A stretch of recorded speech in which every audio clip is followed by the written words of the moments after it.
Hello, student. I'm Professor Smita Jha, and I'm here to discuss the wonderful adventures of Mrs. Seacole in many lands with the background of the Victorian era. We are discussing the Victorian literature with its various features. So let us see the background when this autobiography was written. Mary Seacole was a daring adventurer of the 19th century. She is a person of great significance both to the scholars of history and literature. Being a Jamaican woman of mixed race, she was awarded the Order of Merit posthumously by the government of Jamaica. Today, she is also celebrated as a Black Briton in the United Kingdom.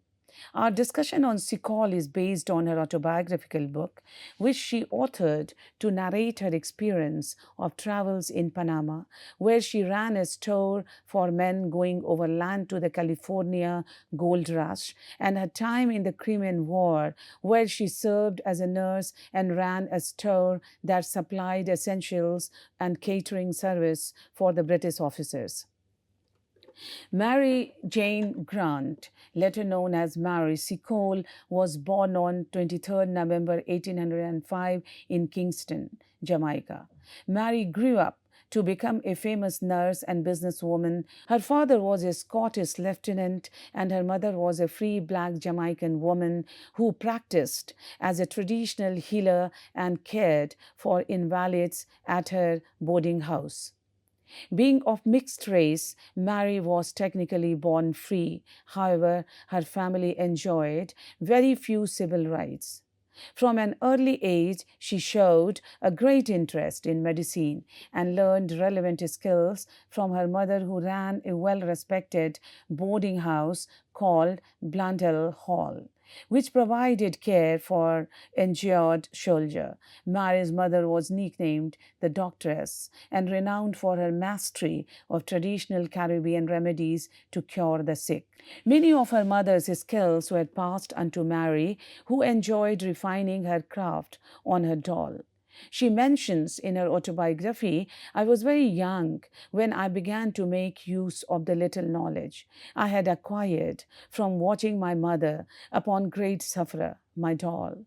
And whatever disease was most prevalent in Kingston, I would be sure my poor doll soon contracted it. It wasn't long before a young Mary was helping her mother run Blundell Hall. By the time she was a teenager, Mary had discovered another great passion, traveling. Before her marriage, Mary visited many parts of the Caribbean, including Cuba, Haiti, and the Bahamas, as well as Central America and Britain.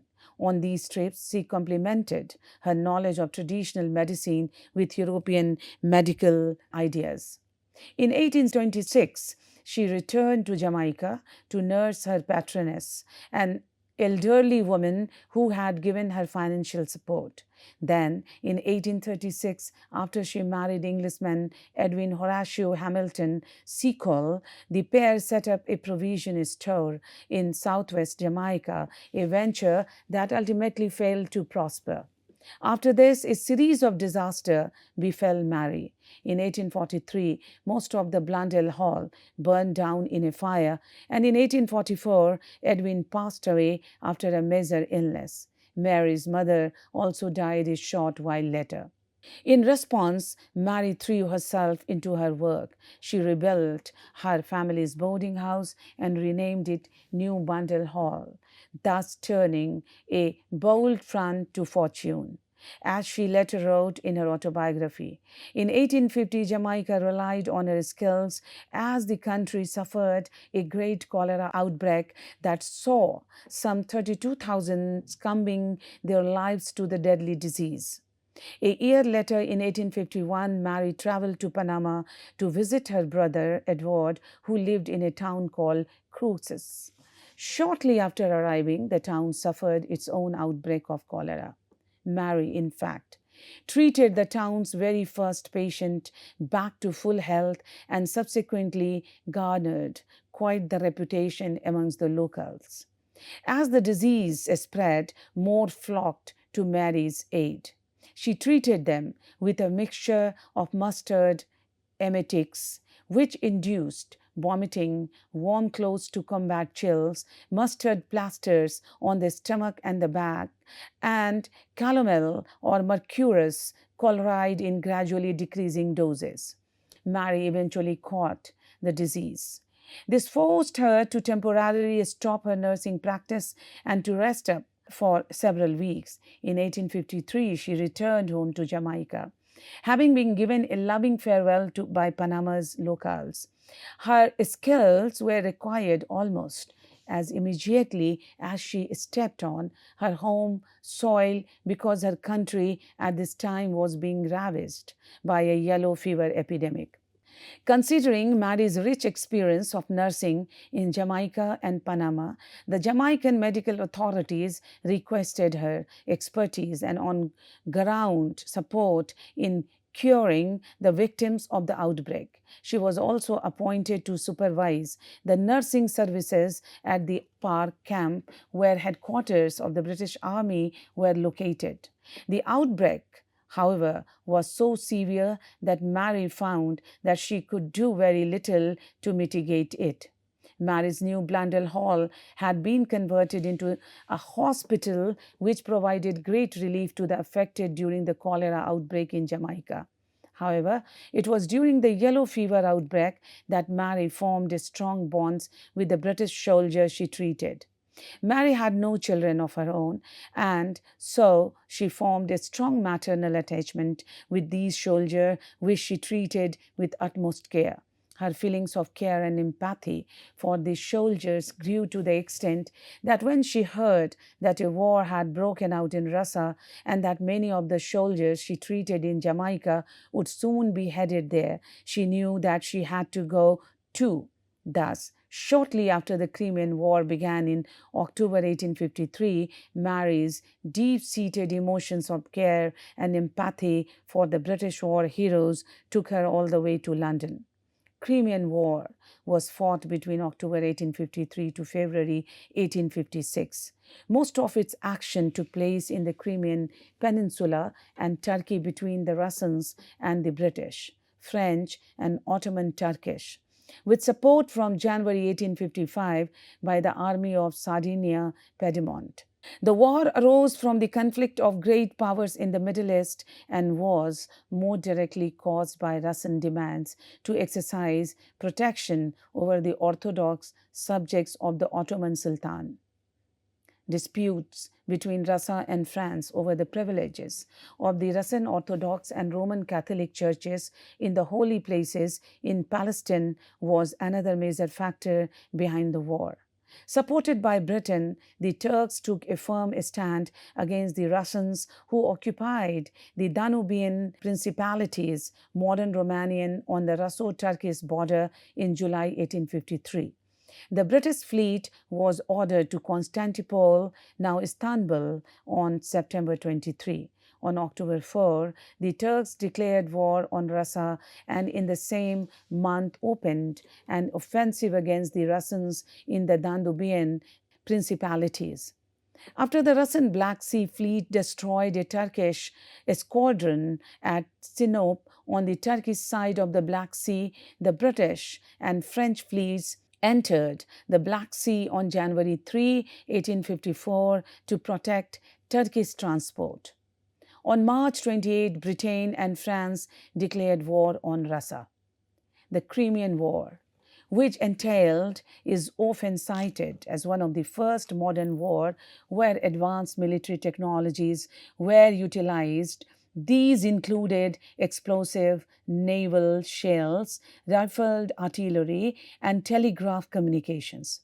The conflict also saw the extensive use of railways for troop and supply movements, which was revolutionary for military logistics at the time. In Crimea, thousands of soldiers were dying from disease and unsanitary conditions in the hospitals. Deeply impacted by this dismal condition, War Secretary Sidney Herbert looked for a solution. Herbert then requested Florence Nightingale to gather a team of nurses. After this initial recruitment, Nightingale and her team were to head for Crimea in order to help improve the situation for the sick and wounded there. On November 4, 1854, Nightingale arrived in Scutari, where she found the hospital in distressing condition. The hospital was overcrowded, unsanitary, and lacked even the basic medical supplies. Soldiers were found suffering from mass infection due to poor hygiene. Diseases like cholera, typhoid claimed lives at a rapid rate. Nightingale noted that 10 times more soldiers were dying from diseases than from battle wound. Under the impactful leadership of Florence Nightingale, the nursing staff efficiently implemented essential hygiene practices, improved sanitation, and also ensured that soldiers were provided adequate nutrition and care for their speedy recovery. Mary arrived in England after the nurses, led by Florence Nightingale, had left. She applied to the War Office in the hope of being sent out in a second wave. Seacole's application was firmly rejected. The officials had dismissively ignored her extensive experience of nursing the ill during the yellow fever outbreak back in Jamaica. They even refused to acknowledge her excellent references. To make their racist intent clear, they told her she would not be chosen even if a vacancy did open. But Seacole was pained by the fact that soldiers were dying in Crimea, not only from wounds but also from dysentery and cholera. Seacole knew that her experience with these diseases would help, but time and again she faced opposition towards her attempts to reach the Crimea after both the Crimean Fund and companions of Florence Nightingale refused to accept her help. At this moment, she refused to sit silent. Instead, she decided to take independent charge in favor of the sick and dying British soldier in Crimea. Mary writes, quote, "The disappointment seemed a cruel one. I was so conscious of the unselfishness of the motives which induced me to leave England, so certain of the service I could render among the sick soldiery, and yet I found it so difficult to convince others of these facts. Was it possible that American prejudices against color had some root there? Did these ladies shrink from accepting my aid because my blood flowed beneath a somewhat duskier skin than theirs? The war ultimately resulted in approximately 250,000 casualties on both sides, with disease being a major contributor to the high death toll. The horrific conditions faced by soldiers led to significant advancement in military medicine, most notably through the efforts of nurses like Florence Nightingale and Mary Seacole, who improved sanitary conditions and medical care for the wounded. Views of race and class in the 19th century had much to do with Nightingale's meteoric rise to fame and Seacole's devaluation. In the early 1800s, nurses were often seen as poor, coarse, ignorant individuals, and Nightingale's work helped shift that notion. Through her work to usher in hospital reform, establish schools for formal nursing education, and spread sanitary principles for environmental hygiene. Such activities established nursing as a profession that increasingly appealed to primarily white women from upper class families. Seacole's background was far different. She recalled visiting London, where boys on the street commented on her complexion. Even as Seacole took pride in her Scottish roots, she was well aware of others' views about lazy Creole people. Mary had to overcome many prejudices in her life, but the racist motivations of those holding her back only strengthened her resolve. Undaunted, she funded her own trip to Crimea. She formed a partnership with Thomas Day, who was a friend and relative of her late husband. The pair established the British Hotel near Balaclava, the British bridgehead into Crimea. The establishment was opened in March 1855 and catered to the sick and recovering soldier. At this time, Mary was as well known in Britain as Florence Nightingale. Nightingale's famous military hospital was situated hundreds of miles from front line of Scutari, now called Skudar, just outside the Turkish city of Istanbul. But Mary's hotel near Balaklav was much closer to the fighting. Mary was able to visit the battlefield, sometimes under fire, to nurse the wounded. Indeed, she nursed sick soldiers so kindly that they called her Mother Seacole. Mother Seacole was well regarded for her tender and compassionate care of the sick and wounded. Seacole and Day's business also thrived as the peace treaty was being negotiated. Soldiers and officers found their way to the British hotel for cricket matches, dinner parties, races, and theatre. But the pair miscalculated how long negotiations would take and bought expensive supplies for the hotel. Mary's autobiography claims that she was the first woman to enter the city after Sebastopol fell in September 1855. But ultimately, when peace on the Crimean Peninsula finally came in 1856, Mary found herself in a tricky financial position. As the soldier left for home, Mary struggled to shift her stores of provision, eventually leaving for England with little to no money to her name. Although now penniless, Mary was as much a household name back in England as Nightingale was. Soldiers wrote letters to newspaper praising what she had done. The press highlighted her financial plight. The Times war correspondent Sir William H. Russell wrote of Mary in 1857, quote, "I trust that England will not forget one who nursed her sick, who shot out her wounded to aid and succor them, and who performed the last offices for some of our illustrious dead."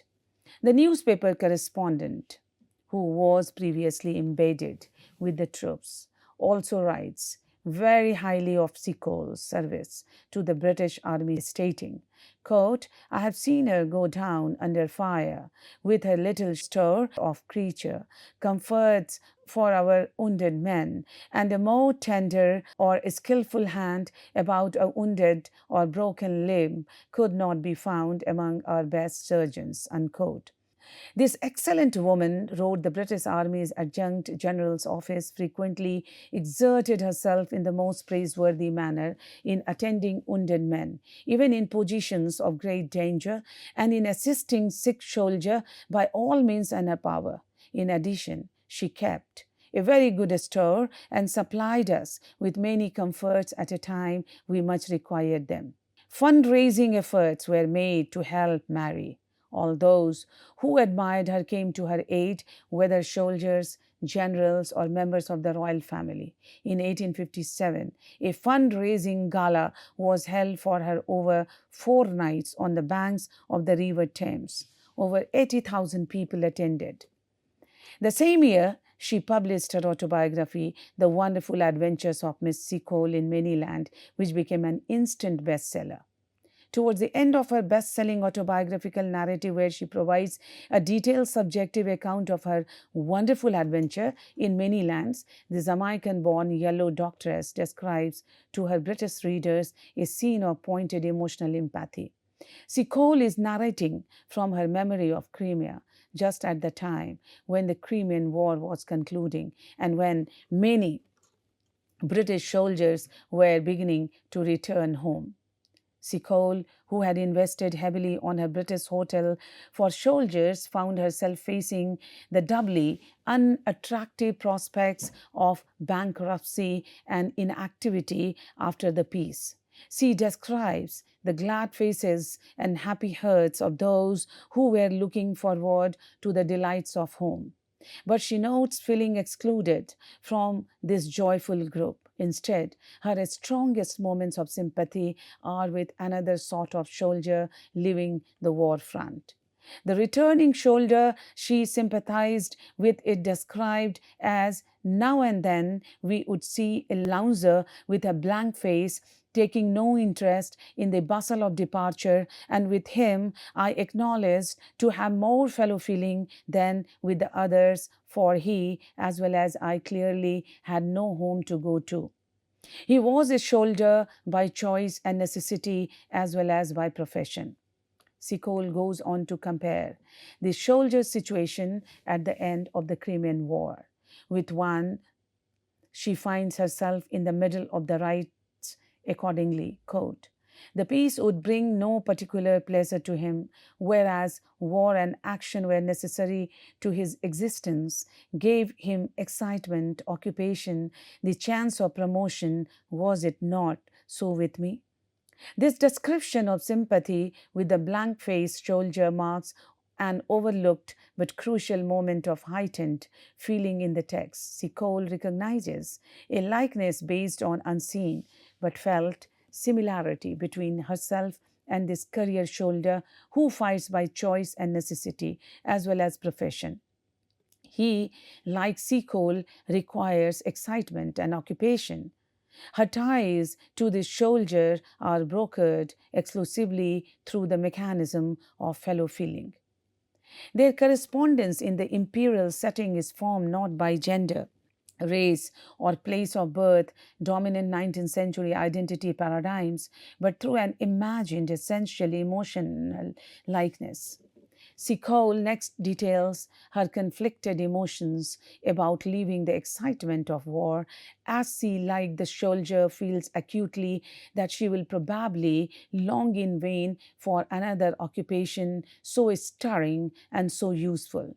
This expression of shared emotion with the serviceman positions Seacole as a site of highly developed effect within the imperial context. She suggests here and throughout the text that such imperially formed emotions justify her presence in the Crimea. Such pointed use of ethos adds to the rhetorical effect of the autobiography and strikes a chord within her English audience, contributing to the immense popularity of her work during that time. Seacole made a significant impact not only on the lives of people she cared for, but also in the minds of those who heard of her exploits throughout her business and nursing venture. A philanthropic succession of benefit festivals and subscription funds patronized by Queen Victoria and other members of the royal family ensured relative comfort for the rest of their life.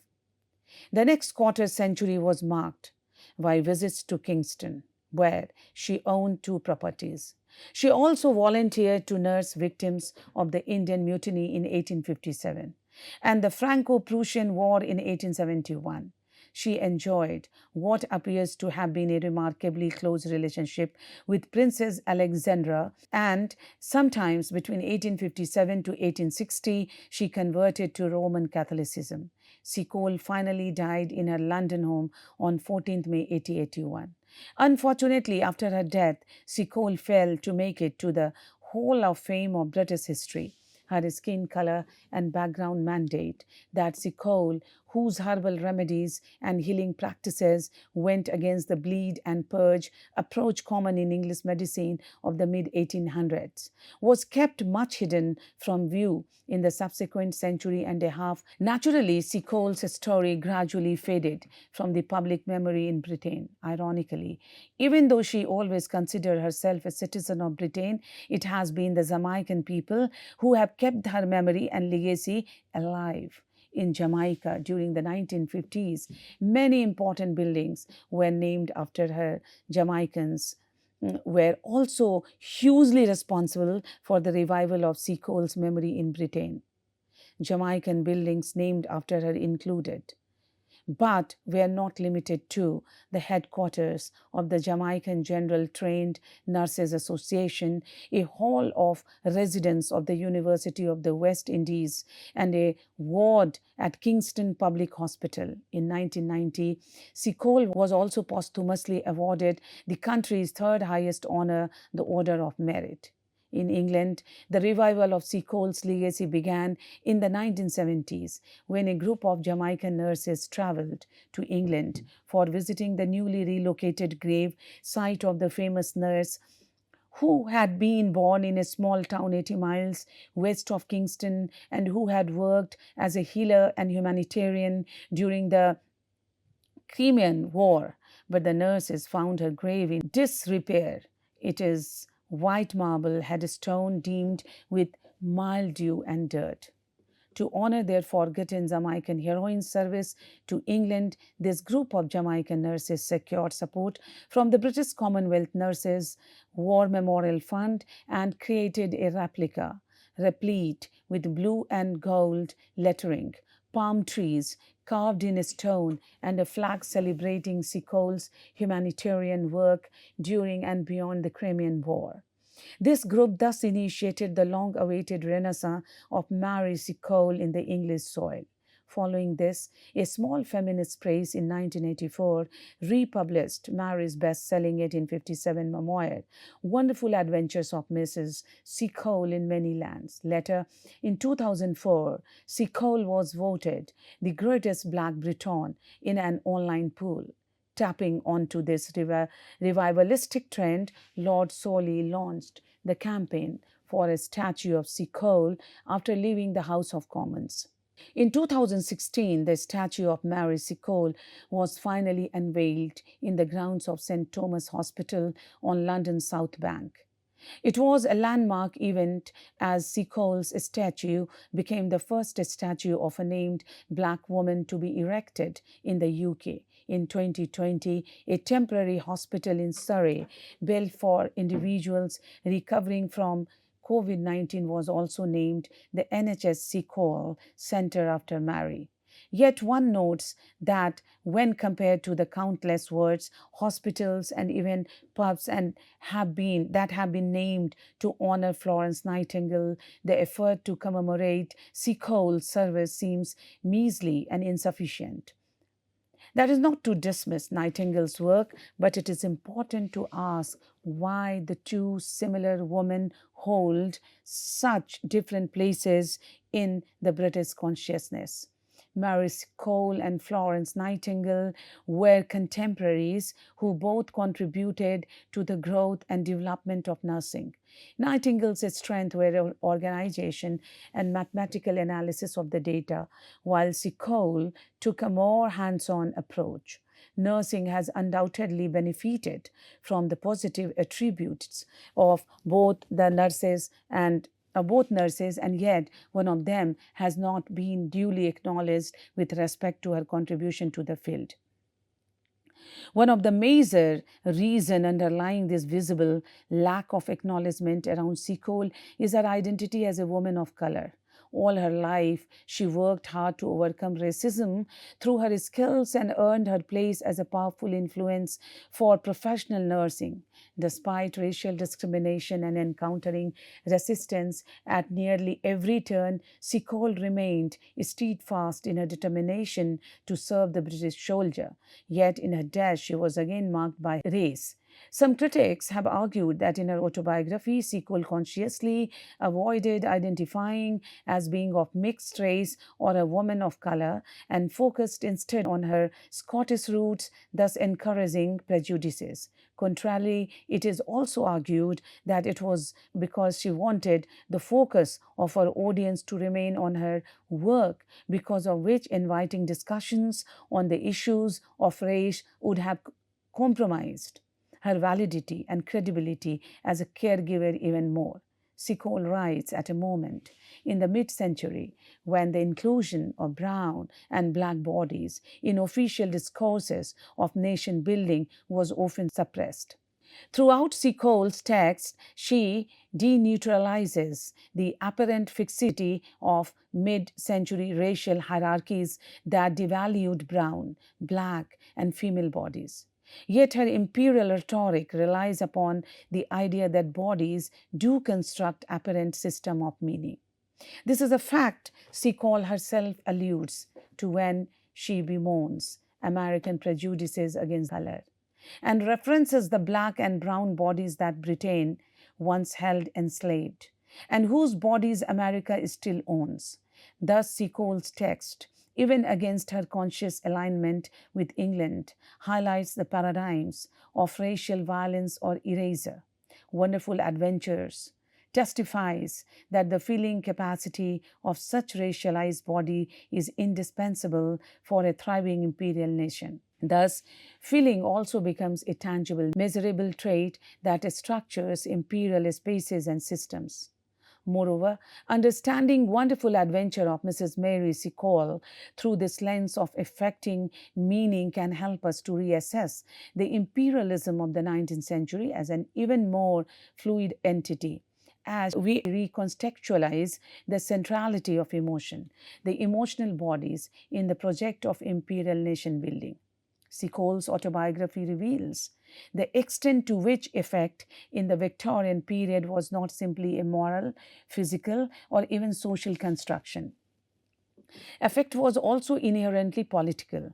This politics of affect defined who had the potential of providing legitimate care while marginalizing those it deemed incapable of caring, including the woman of color like Seacole, who had to fight even for her altruist desire to care. As a mixed race woman living in the 19th century, what Mary Seacole achieved in her lifetime was truly remarkable.